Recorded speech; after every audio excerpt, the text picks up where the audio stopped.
know the ABT Lockdown Live team has had a field trip to Sydney. That's right, Queenslanders are allowed down into New South Wales, and just so long as you can prove you're not a Victorian, you're allowed back home again. I'm a Daiwa at the moment.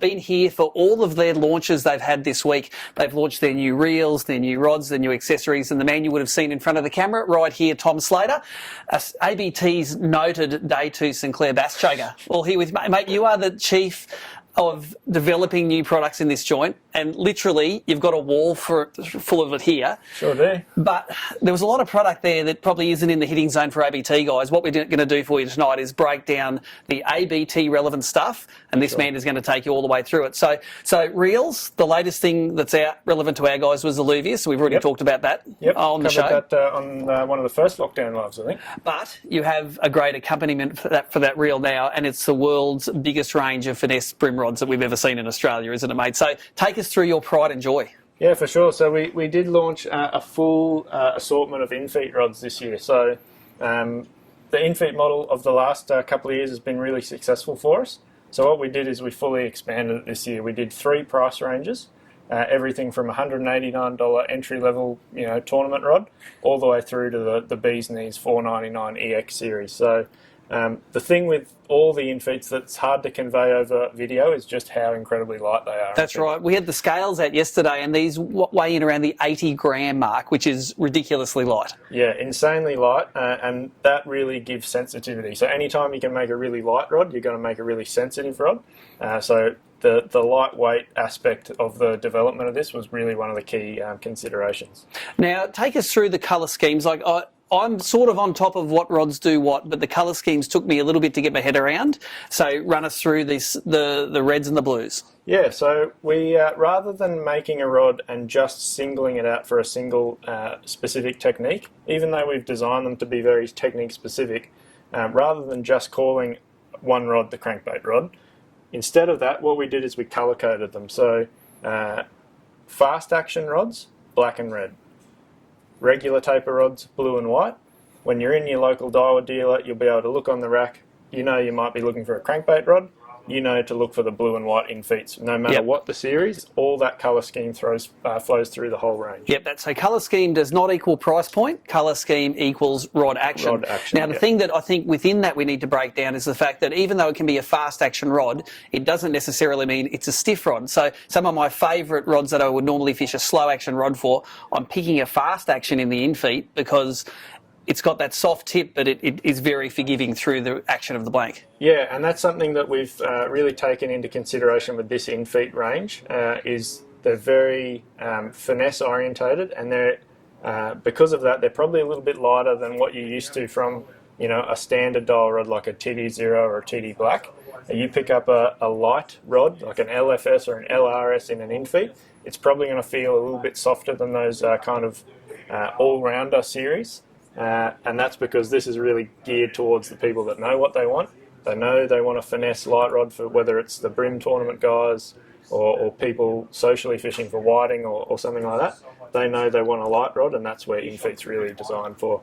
Now, I've fished with your boat for a day in a pile of Infeets like this, but I'd distill down 4 or 5 real key rods that I think suit my sort of fishing, so maybe they suit your sort of fishing as well. And if you asked me to remember what the names of them were, I wouldn't know, but Tommy, run us through what I picked out and what they're specific for. And let's start with my stick minnow rod, because we shot some great stuff during the week. Yeah, so the stick minnow rod, obviously you've always liked that little bit longer length for the stick minnows. Yep. And a very light tip, because obviously those stick minnows are very light. So this is the EX series, so this is the flagship of the Infeet range. This has top-of-the-line blanks, top-of-the-line components, insanely light for a 7'5" rod. So this is a 7'5", ultralight fast, but it's got a solid tip. Yep. And I think that's why you lent to it for the stick minnow. Very light tip, awesome for detecting those bites, but just physically really light. But as you say, even though a fast action, it still has some good cushion in the bottom end. Yep, and because I normally fish, say, 2 or 3 pound straight through fluorocarbon on these rods, I need all the help I can get in the cushioning department. So for me, it's all about being able to make a long, accurate cast to, say, a boat hull or some stationary piece of structure, and then being able to, like, you know, direct a fish out of it. You know, and you're not always in charge with 2 pound line, but this thing, I love the action. They caught a few decent fish on it, and it could tell them where to go. Yeah, and I think that's the key. If you picked up one of the crankbait style rods, I think you'd find that when you went to lift the rod, if you felt a bite on the drop, you probably would miss a few fish because they're a lot softer through this middle end. Yep. Being that fast action, you've got a little bit more power there, and that's going to make you pick up more line because the rod won't deflect so much. Yep. So. No, I thought it was great fit for purpose. Now, the second one, and we've had in the last few years, we've sort of developed some very cranker crab friendly rods, but I think they're now all obsolete because of this little unit. Yeah, so this was based on that Geckobigen Meberu rod that you've been using for the last couple of years. What we've done is we've kind of made it Aussie specific. So a 7'8", nice and long. Same length as the Meberu. What we've done, a little bit shorter handle, and just an overall very much a lighter weight construction. Yep. And just a little bit more sensitive, a little bit more refined. So that's going to be the ultimate cranker crab rod. Yeah, and I think it is. It's probably, 20 grams lighter than the Meberu rods? Yeah, I think it's somewhere in the vicinity of 12 to 15 grams lighter. Yep. Yeah. So, and I did notice that in the hand, and I suppose that longer handle helped offset that in the Meberu rods, but you don't need it in this rod, and that actually felt really good in the hand. I was fishing it on, it might have been one of your exists. It had maybe 5 or maybe even 6 pound Daiwa fluorocarbon on it, and it was a great match, very forgiving with some of the fish that we caught during the week. Yeah, definitely. And you're like me, you like using straight through for crabs. I love using straight through for crabs, normally that 5 or 6 pound, and that's exactly what we designed this rod for. So put a 2.5 or a 3000 size LT Daiwa on it, load it up with some straight through, and throw some crabs at some poles. Now, it was no secret that when I grabbed a crankbaiting rod, I ended up with one of the blue models. Yep. Remind me which one it was. That's actually probably my favourite in the range. So this is a Z series. So this is the middle price range. So $329 retail, and this is a 7'4" ultralight regular. So very soft through the butt end, and the Z series is really cool because it's got. You'll be familiar with that if you're an old school Daiwa fan. That's very reminiscent of the old Heartland. The old Z. Heartland, yep. But what that is now is that's air sensor technology. So we've taken the old Heartlands were made out of like a solid wood. Some models were alloy. What we've done is it's honeycomb carbon. So very light again. Super light. That's actually one of the lightest reel seats we've ever made.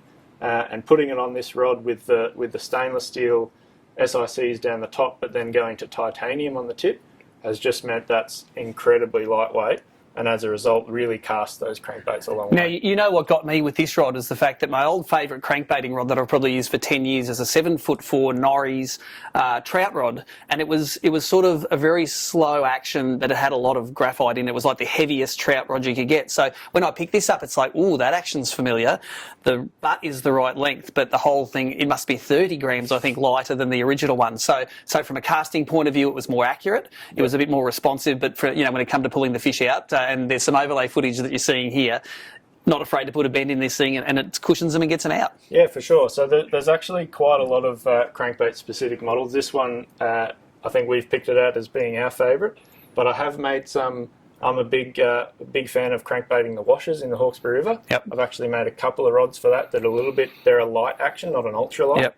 So if you like throwing the bigger crankbaits like big spike or something, or the tournament spikes, or a bit bigger like the tiny blitzers that guys like to throw, those light regular spins in the Infeet ranges are going to be perfect for those bigger crankbaits as well. Awesome. Now, the other one that we've of course got to talk about is Aussies love around 7 foot fast action plastic rod.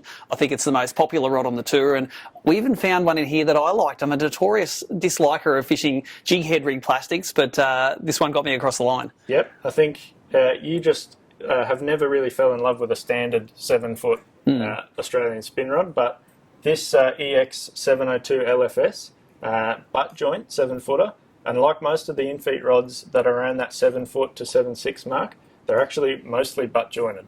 So that's when we go back down to Tassie Tour in the next couple of years, you'll be able to rip the butts off these. They fall under the travel limit, and you'll be able to take all your favourite rods down to Tassie. But this particular model, that EX, again, that's the flagship series. So that's got the AGS guides on the tip, the titanium SIC guides down the butt, and that's the SVF Nano Plus graphite with full X45 Cobra shield. So super responsive, super sensitive. Now, as we've been talking about these rods, there have been some availability dates in the graphics down below there. Generally, when do these start turning up in stores? So you'll see the first two of the Infeet ranges hit stores around the end of September, and then this EX series should be the end of October. There you go. Great Christmas present for you guys preparing for the 2021 ABT season. That was not the only exciting thing, even though it was exciting during the week last week. Tell us about the baits you've launched. I know that, well, the live shows are on. Everyone's going, ooh, baits in the background. Tell us the BREAM and bass specific ones you have here. Yeah, so really long time in the making. Bait Junkie launched last week, obviously, on the live streams. Fully designed specifically for Australia by us here at Daiwa Australia. A range of soft baits that cover everything from BREAM and bass all the way up to the offshore saltwater stuff. But probably the two that are going to pique the interest of the BREAM and bass guys is the 2.5-inch Bait Junkie grub and the 2.5-inch minnow. So little paddle tail, little single tail grub. Probably the two most versatile plastic shapes on the market.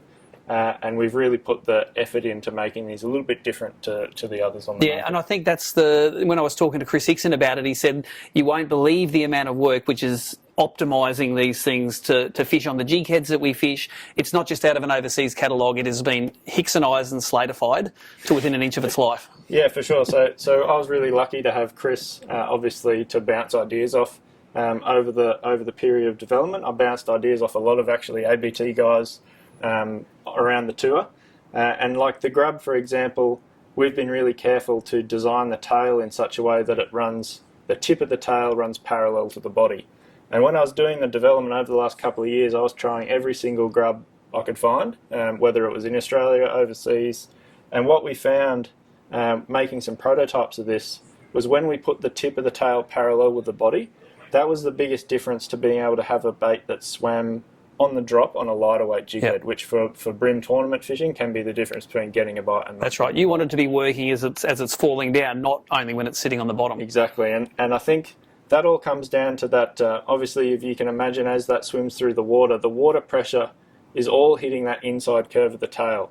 If it was folded over a lot more, you'd have water pressure hitting that front edge, which kind of wants to work against the tail opening up. And that's really, I think, the key difference. But we also made the tail of this just fractionally thinner than some others on the market. So again, that's just going to elevate that tail action. And that smells just like Hickson. He loves the really lightweight heads with those grubs on because it's a really effective tool for him. Yeah, for sure. And we've been catching heaps of fish on these through the development. One of the big things that we've noticed is actually when the fish eat them, how well they eat them.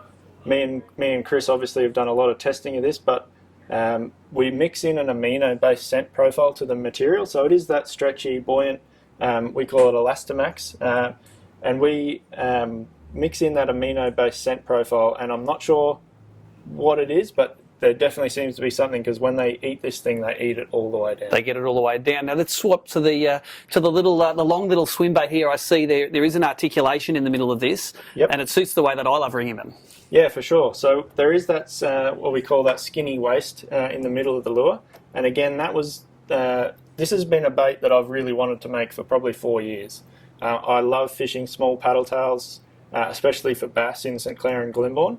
And this is kind of everything that I've wanted from a paddle tail over the last couple of years. So that skinny waist in the middle really gives that bait an incredible action on the fall, but also it really gives a very strong tail paddle. And I think especially when you're bass fishing in Glenbourne, you want that really kind of aggressive thump. But when you're bream fishing, you want that ability for it to swim on the drop. So it's kind of the best of both worlds. Yeah, that's awesome, mate. You've got a few hard baits as well. Some of the old favourites have new colours, but there are new models in the double clutch there as well. Tell us what's going on. Yeah, so we did 9 new colours for double clutch. This is one here, Ghost Black Red Suji. So nice bass colour. I can't wait to throw that at Glenbourne and St Clair. But we did a whole bunch of new colours, but we also did one for the BARRA tour at the end of the year. The 115 double clutch, so fully designed specifically for Australia, fully through wide, so nice and durable, big hooks and rings on there straight out of the pack, and 12 Aussie-specific colours designed for that BARRA market. And do they suspend in fresh water or salt water? Suspend in fresh, so there'll be a slow float in the salt. Yep, happy days, and that's exactly how the guys like fishing them. One more I think we have here, we have a top water. Yep. You've got some additions to that, haven't you? Yeah, so we redesigned the slippery dog this year, again, and that falls under the Infeet family now. So we're really putting all of our focus on that small hardbody lure market into that Infeet brand, and you'll see some more stuff from us early next year on that. But the Infeet, the slippery dog was the first one to get that treatment. So we've made a new size, so an 80mm version of the slippery dog, but we also redesigned the 65mm. We changed the weight, from a stainless steel weight to a tungsten weight, which has improved the stance in the water, makes it sit much more tail down. And as you're working it, it keeps the nose up to give that little bit of a spinning action. And then the other thing we did is we added a little plastic rattle into the head. So just to give that little bit of audible noise as you're retrieving it, both in the 65 and the 80, and they're going to be here just at the end of October as well. Hey, just as the top water season's starting. Exactly. Well, thanks very much for that, Tom. Thanks for having us down last week for the launches. It was awesome, and thanks for going through some of the ABT specific stuff so that you guys can have more details on what's coming from Daiwa. Now, all of the new products that Daiwa released last week, they're on the website in the new product showcase. Where do they go to see that? Yeah, so www.daewafishing.com.au. You can head there. All the products will be up on the website to have a look at. All the new colours of the baits. One thing we did is we photographed all the baits under UV light, all the new stuff, so you'll be able to toggle between the regular bloodworm colour and what we've added to this, which is a bit special, which is some UV. So you'll be able to toggle through all those on the website. You'll be able to look at all the models of Infeet rod. We've typed a description on the website which is what that model is best suited for. So you can read through those. You'll know if you want a crankbait rod, you'll know to look for the blue and white ones and read the specs. But everything's on the website ready to go. Well, that's awesome, Daiwa. Great sponsor of ABT and have got enough new gear to sink your boat.